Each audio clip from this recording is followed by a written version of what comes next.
5 seconds.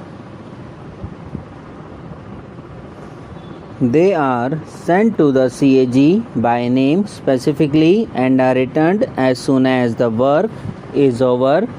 Article 148, 149, 150 and 151 of the Constitution of India describe the functions and powers of this office. The following is a brief description of various areas dealt with in this article of the Constitution.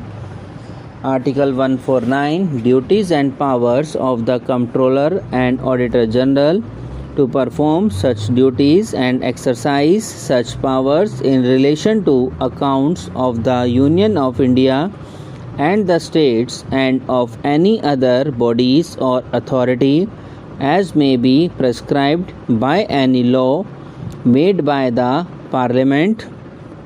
Article 150, form of accounts of the Union of India and the states to prescribe with the approval of the President the form in which the accounts of the Union and of the states are to be kept. Article 151, CAG reports to report to the President or to the governors of the states on the accounts of the Union or state. The Constitution has also provided in Article 279I that the CAG has to ascertain and certify the net proceeds of any tax or duty mentioned in Chapter 1 of Part 12 of the Constitution. Besides these constitutional provisions and the duties, powers and conditions of Service Act of 1971, is necessary to mention that before 1976 the CAG had a two-dimensional role, that accounting and auditing. Due to the separation of accounts and audit in 1976, the CAG's duty is the auditing of accounts. Since 1976, accounting is being done by the various departments themselves with the help of the Indian Civil Accounts Service. The role of this office is to uphold the provisions of the Indian Constitution and laws enacted by the Parliament in the field of financial administration. The accountability of the executive, that is, the Council of Ministers, to the Parliament in the sphere of financial administration is secured through CAG reports. The office is responsible to and is an agent of the Parliament and conducts audits of expenditure on its behalf.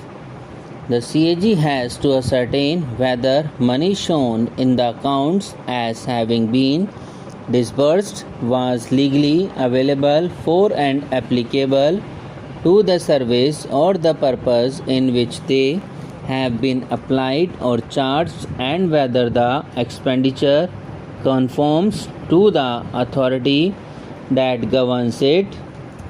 The office can perform a propriety audit, that is, it can look into the wisdom, faithfulness and economy of government expenditure and comment on the wastefulness of such expenditure.